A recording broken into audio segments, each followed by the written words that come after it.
आइए, सुनिए, देखिए, समझिए सनातन सत्य।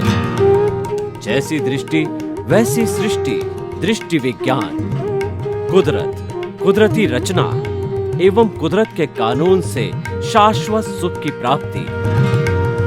जोधपुर के परम पूज्य महात्मा उपासक प्रोफेसर डॉक्टर सोहन राज तातेड़ के निर्देशन में सनातन सत्य। जैसी दृष्टि वैसी सृष्टि, दृष्टि विज्ञान।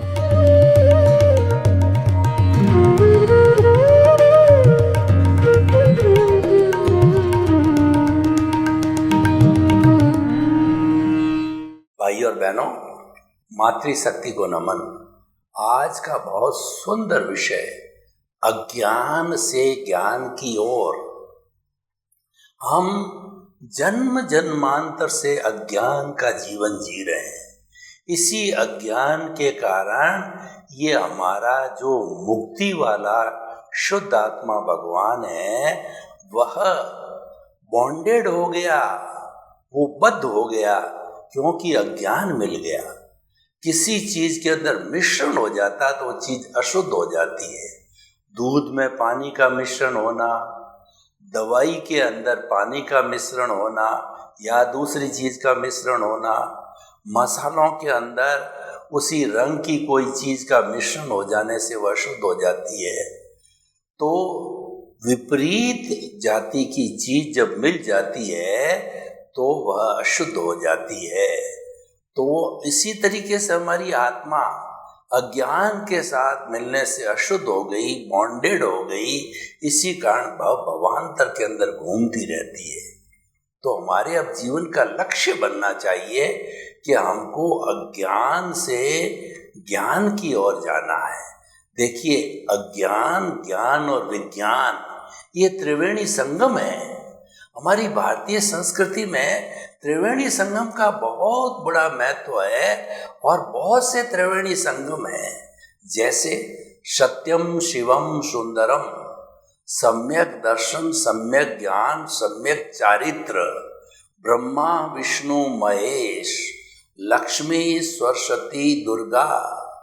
ये तीन देवियों का संगम है। गंगा जमुना सरस्वती, ये तीन नदियों का संगम है। वात पित्त कफ ये स्वास्थ्य से संबंधित है। सत्व रजस तमस ये जो है वो प्रकृति के लक्षण से संबंधित है। तो भाई और बहनों, त्रिवेणी का बहुत बड़ा महत्व है। तो पहले हम इस त्रिवेणी को समझें।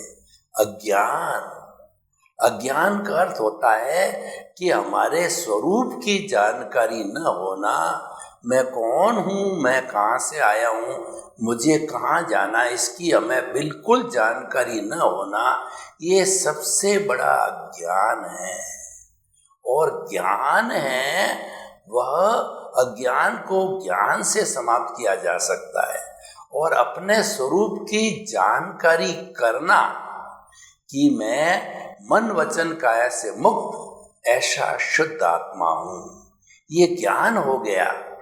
और विज्ञान है इसमें अवस्थित होना। अपनी जागृति प्रतीति तो हमको हो गई कि मैं शुद्ध आत्मा हूँ, लेकिन आपको सिद्धांत तो मिल गया। अभ्यास के बिना आपको सफलता नहीं मिल सकती है। तो उसके बाद अभ्यास करते रहना, उसको लक्ष्य कहते हैं, उसको जागृति कहते हैं। आप सतत अभ्यास करते रहो, स्मरण करते रहो और इस अभ्यास को ठेठ अल्टीमेट तक ले जाओ। तो उसके साथ साथ में अनुभव भी बढ़ता रहता है। और ये अनुभव जब 360 डिग्री पे चला जाता है, तब जो है यह ज्ञान विज्ञान बन जाता है। विज्ञान का अर्थ होता है अपने स्वरूप का एहसास होना। तीन चीजें हो गई, स्वरूप की जानकारी न होना, ये हो गया ज्ञान। स्वरूप की जानकारी होना, ये हो गया ज्ञान, और स्वरूप में अवस्थित हो गया, ये हो गया विज्ञान। तो ये त्रिवेणी है। देखिए कि अज्ञान का साम्राज्य बहुत बड़ा है। हम जन्म से मृत्यु तक के बीच के अंदर मन, वचन, काया तथा उससे जुड़ी हुई अवस्था मात्र कुदरती रचना है और वह व्यवस्थित है। तो ये सारा संपूर्ण है, अज्ञान की कैटेगरी के अंदर आता है, क्योंकि ये अवस्था है और अवस्था मात्र जो होती है वो कुदरती रचना होती है। कुदरती यानी उसका क्रिएटर, ऑपरेटर और डिस्ट्रॉयर है, वह कुदरत होती है, संचालन वो करती है। मूल बात है कि संचालक कौन है, तो वो संचालक कुदरत होने कारण कुदरत के अधीन होती है।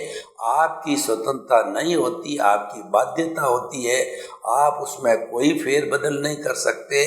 तब जब आपकी बाध्यता हो गई तो फिर आपका रोल क्या रहा? जब आप किसी चीज में कोई परिवर्तन ही नहीं कर सकते तो आपका कोई रोल रहा ही नहीं है। तो ये इस कारण से सारा अज्ञान के अकाउंट में आता है और इसको हम रिलेटिव पुरुषार्थ कहते हैं। देखिए, पुरुषार्थ हर चीज का होता है। अज्ञान का भी पुरुषार्थ होता है, ज्ञान का भी पुरुषार्थ होता है, विज्ञान का भी पुरुषार्थ होता है। पुरुषार्थ बिना तो कोई काम होता ही नहीं है ना। आपके सामने थाली परोसी हुई है, लेकिन आप उस रोटी को तोड़ के सब्जी के साथ लगा के मुंह में नहीं डालोगे तो भूख थोड़ी मिटेगी। अभ्यास तो करना पड़ेगा। आपने लक्ष्य तो बना दिया कि मुझे करोड़पति बनना है, फिर करोड़पति बनने के लिए जो है आपको परिश्रम करना पड़ेगा, बड़ा धंधा लगाना पड़ेगा, फैक्ट्री लगानी पड़ेगी, आपको ट्रेडिंग करनी पड़ेगी, तब जाके करोड़पति बनोगे। आप चाहते हो कि मैं ग्रेजुएट हो जाऊं, तो कहने से ग्रेजुएट थोड़ी हो जाते हो। ग्रेजुएट होने के लिए आपको पढ़ना पड़ेगा, स्कूली एजुकेशन, उसके बाद के अंदर 12th और 12th के बाद में ग्रेजुएट एजुकेशन करनी पड़ेगी।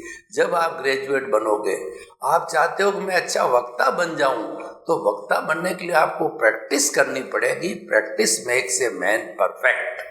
और कहा गया है प्रैक्टिस के लिए करत करत अभ्यास के, और जड़मती होत सुजान, और रसरी आवत जान के, और सल पर पड़त निशान। इसको हम जो पुरुषार्थ भी कह सकते हैं। देखिए, हर गतिविधि जो हम मेहनत करते हैं वो एक पुरुषार्थ का रूप होता है। पुराने जमाने में चरस से पानी निकाला जाता था, तो चरस को चलाने के लिए जो जमीन के अंदर गहरा स्लोप दे करके ऊंट की सहायता से, बैल की सहायता से उस स्लोप के अंदर जो है वह रस्सी खींच के जाता था, और रस्सी जो है कुएं पर एक पत्थर के ऊपर चलती थी। बार बार चलने से उस पत्थर में लकीर हो जाती थी, सल पड़ जाता, सल पर पड़त निशान। उस जो है वो कहना चाहिए पत्थर के ऊपर निशान पड़ जाता था। ये परिश्रम का फल है। परिश्रम करने से, पुरुषार्थ करने से मूर्ख है वो ज्ञानी बन जाता है, डाकू है वह संत बन जाता है। वाल्मीकि जी बन गए, और उसके बाद के अंदर जो रोहिणी चोर बन गया, और जो है वो तुलसीदास जी जो है पहले डाकू थे, बाद के अंदर जो है वो संत बन गए। तो इस तरीके से सारा पुरुषार्थ करना पड़ता है, ये बात हम मानते हैं। पर पुरुषार्थ दो तरह का होता है, एक रिलेटिव पुरुषार्थ और एक रियल पुरुषार्थ। ऐसा कहा जाता है आत्मज्ञान ही हमारा सनातन सत्य क्या कहता है। आप इसको कृपया अदरवाइज नहीं लेवें। हमारी मान्यता है कि आत्मज्ञान ही सच्चा ज्ञान है, शेष सब अज्ञान है। यानी शेष सारा रिलेटिव पुरुषार्थ है। आप घर गृहस्थी संसार का जितना काम करते हो, ये आपका रिलेटिव पुरुषार्थ है। रियल पुरुषार्थ कब प्रारंभ होता है?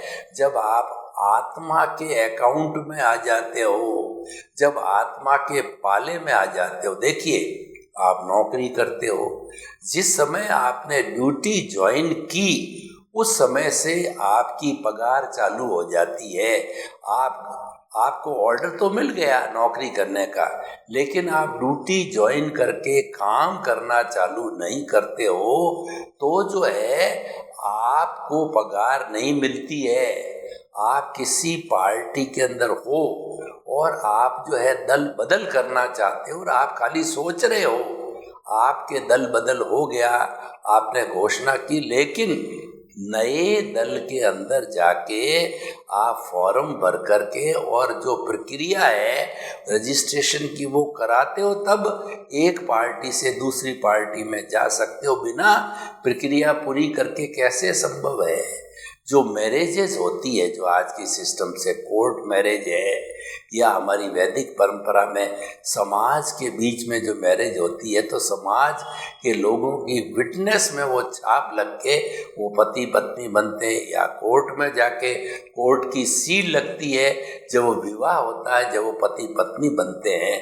तो इस तरीके से ये सारा पुरुषार्थ है। लेकिन पुरुषार्थ को जो हमने दोनों भागों के अंदर बांटा है, ये हम क्यों बांट रहे हैं?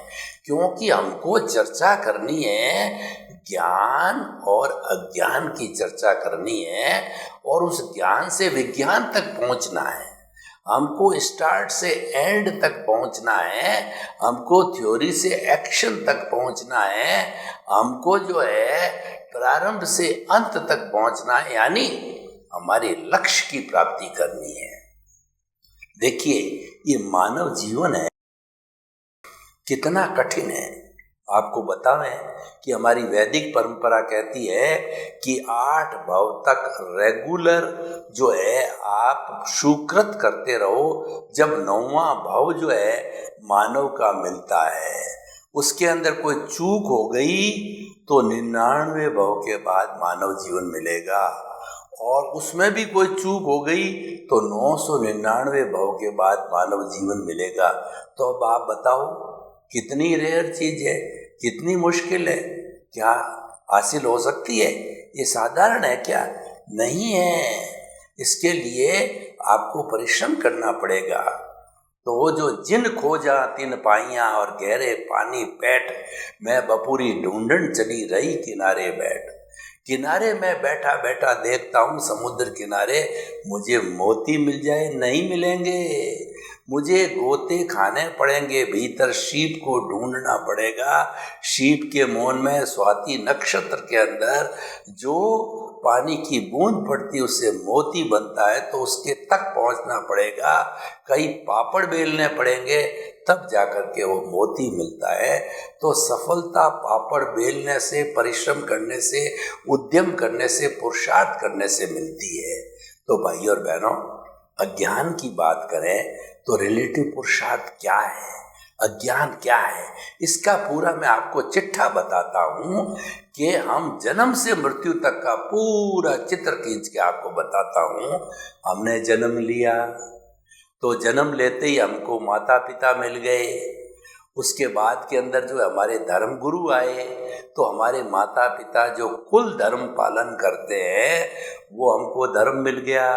जैसे मैं और माता पिता नाम दे देते हैं, मेरा नाम दिया गया सोहन राज तातेड़, सोहन राज दिया गया।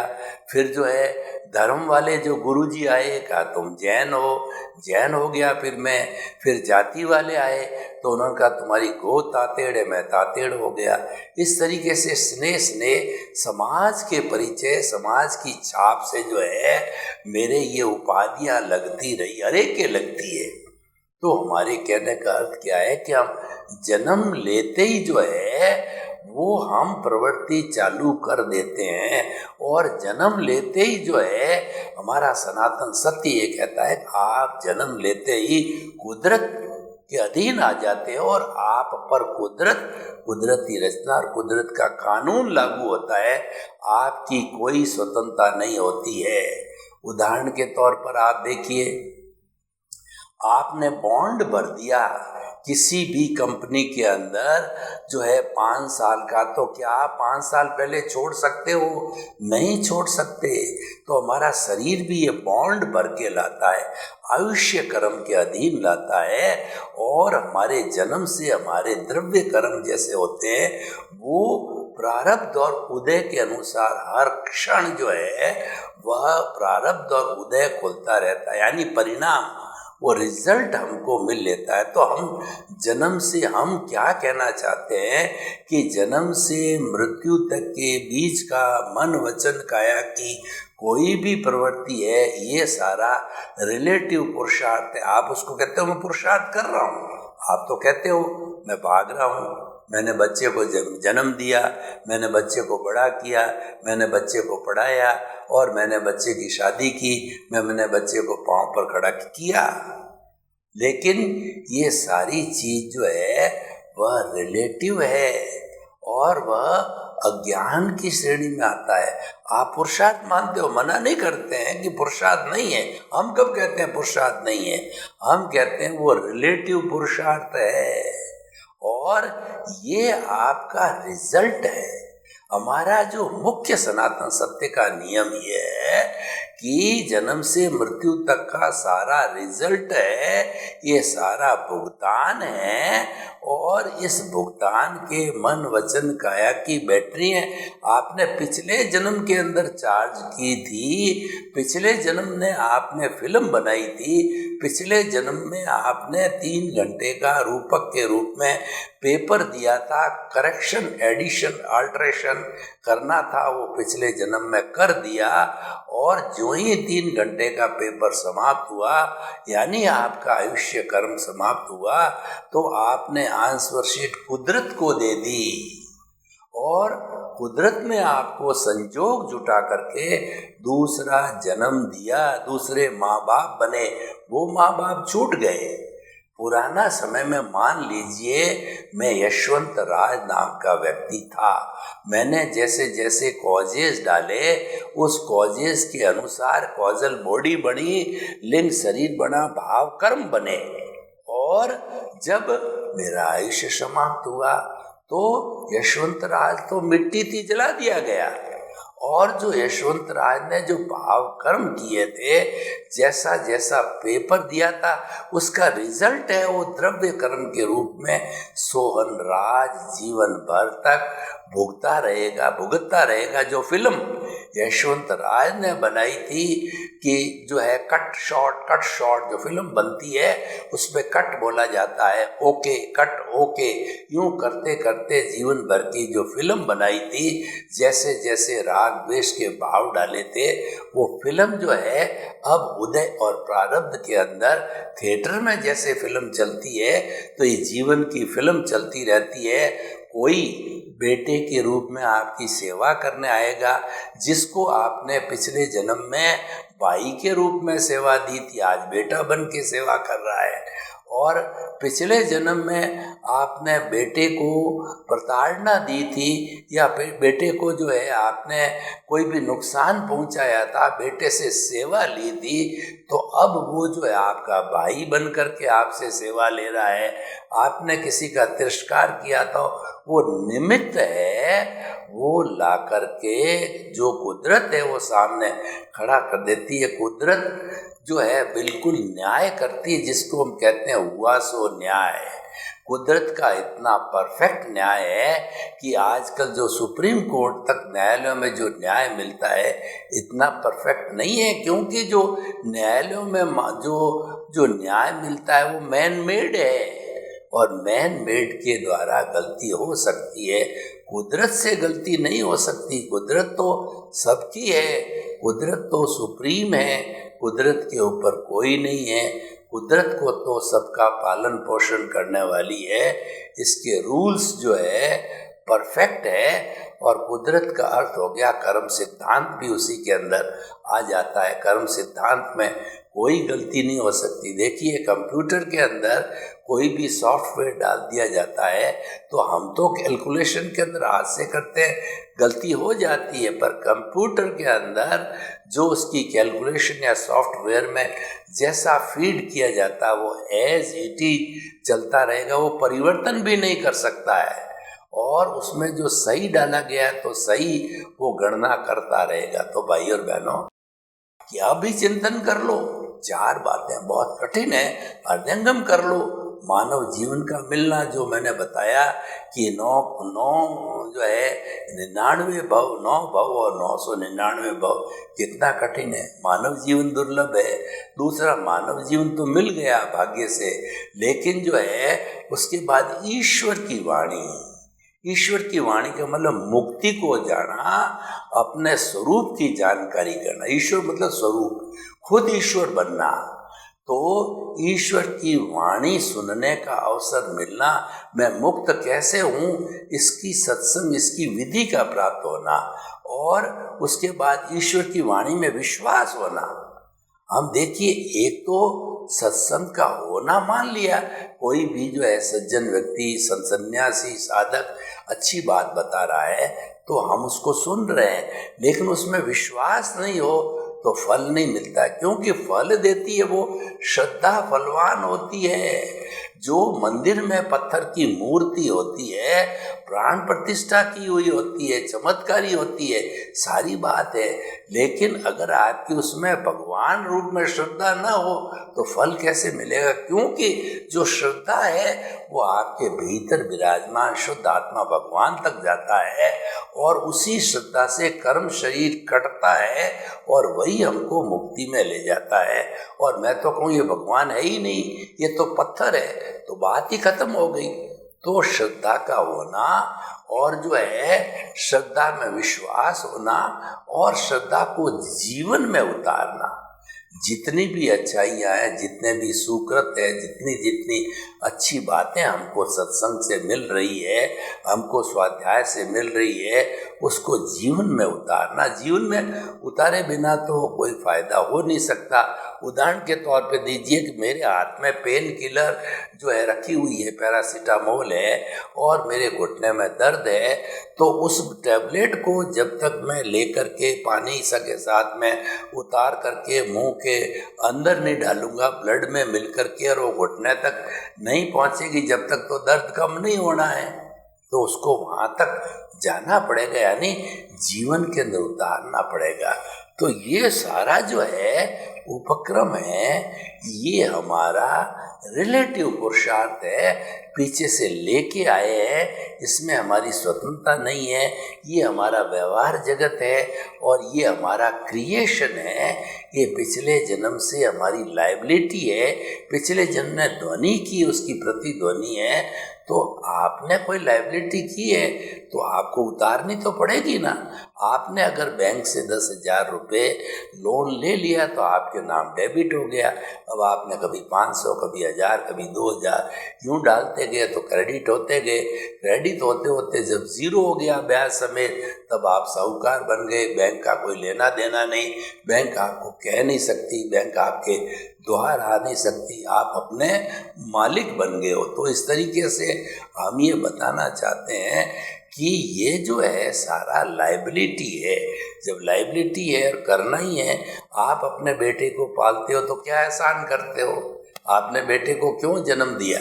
कई बेटे होते भी हैं तो वो कहते हैं माता पिता को पालने की ताकत नहीं है तो हमको पैदा क्यों किया, ऐसा आजकल संतान कहने लग गई है। तो आप अपने बेटे को पालते हो, उसके लिए कमाते हो, उसको धन दौलत देते हो, उसकी शादी करते हो, तो ये आपकी ड्यूटी है, ये आपकी रिस्पॉन्सिबिलिटी है। आजकल तो संतान कहने लग गई है। संतान जो है वो पुराने जमाने की तरह जो है माता पिता को ईश्वर रूप में मानने वाली प्रक्रिया आजकल नहीं है। जो ग्रस्त के भगवान होते हैं माता पिता है, वो हमारा कॉन्सेप्ट प्राचीन भारतीय संस्कृति का था। अब वेस्टर्न सिविलाइजेशन का प्रभाव आने के कारण नजरिया बदल गया है। खैर जो भी हो, वो आपका व्यक्तिगत खाता है और वो आप कर रहे हो। तो ये सारा जो आप करके लाए हो रिलेटिव पुरुषार्थ है, वो ज्ञान का पुरुषार्थ है। तो एक ज्ञान का चैप्टर मैंने, अज्ञान का चैप्टर पूरा किया मैंने। अब अज्ञान से हमको ज्ञान तक जाना है। अज्ञान से मुक्ति नहीं मिलेगी, और अज्ञान तो परिणाम है, तो परिणाम तो भुगतना ही है। अब मैं ज्ञान की बात करता हूँ। देखिए, मेरे को इस जीवन के अंदर ज्ञान मिलने का संजोग है। मुझे जो है वो ज्ञानी पुरुष कहिए या सद्गुरु कहिए, वो मेरे भाग्य में लिखा हुआ है और मुझे जो है वो मिलने वाला है। तो आप इसकी खोज करो। खोज कैसे करें? देखिए, स्वामी विवेकानंद केवल 36 वर्ष तक जिए और वो एक जो है नरेंद्र नाथ नाम से ऐसे घर में जन्मे। उसके बहुत वगैरह भाई बहन थे, उनके खाने पीने की पूरी व्यवस्था नहीं थी। खैर, वो अलग विषय था, वो तो उनका भुगतान था। तो उन्होंने जन्म लेते ही पूर्वकृत पुण्य के अनुरूप जो है उन्होंने खोज जारी करी कि मुझे सच्चा गुरु मिले। खोज करते करते उनको जो है कन्याकुमारी के मठ पर स्वामी रामकृष्ण परमहंस मिले। प्रथम दृष्टवा, पहली नज़र में जो है रामकृष्ण परमहंस को अपना शिष्य मिल गया और जो है नरेंद्र नाथ को अपना गुरु मिल गया। उस गुरु ने नरेंद्र नाथ को स्वामी विवेकानंद बनाया, क्योंकि गुरु की कृपा से हुआ। कृपा क्या हुई कि वो गुरु सद्ज्ञानी थे, वो सद्गुरु थे, उन्होंने इनको ज्ञान दिया। इधर तो स्वामी विवेकानंद का पुण्य था और इधर उनको ज्ञान मिला। तो मैं ये कहना चाहता हूँ कि अज्ञान से हम ज्ञान की ओर बढ़े, ज्ञान से अज्ञान का नाश करें और विज्ञान को प्राप्त करके लक्ष्य को प्राप्त करें। सर्वे भवन्तु सुखिनः, सर्वे सन्तु निरामया। लोक के सब जीवों को सुख मिले, शांति मिले, आनंद मिले, प्रेम मिले, ज्ञान मिले, विज्ञान मिले, मुक्ति मिले। आपके प्रति मंगल भावना। ओम शांति।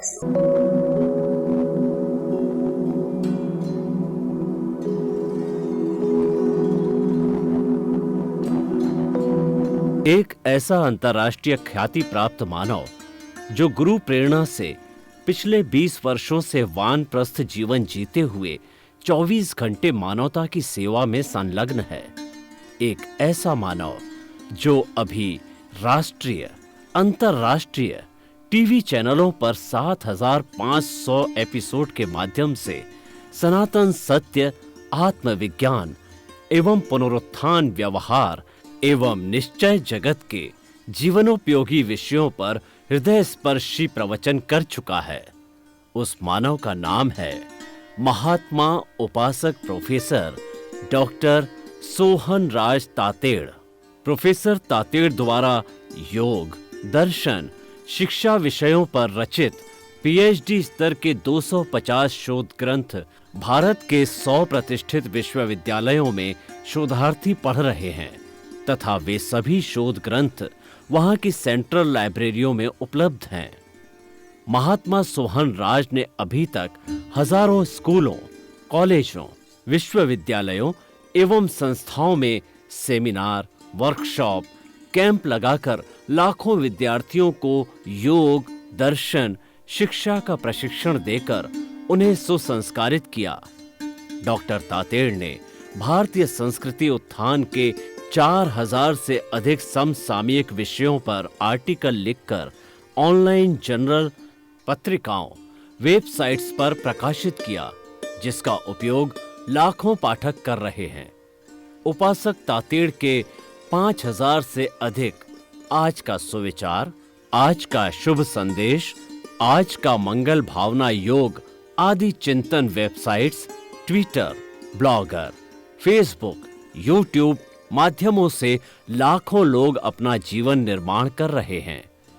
मानवता के मसीहा ऐसे महामानव महात्मा सोहन राज तातेड़ के प्रोफाइल को अभी तक विश्व के 20 लाख दर्शक यूट्यूब पर, 12 लाख गूगल पर एवं लाखों दर्शक फेसबुक, ब्लॉगर, ट्विटर और इंस्टाग्राम पर देख चुके हैं।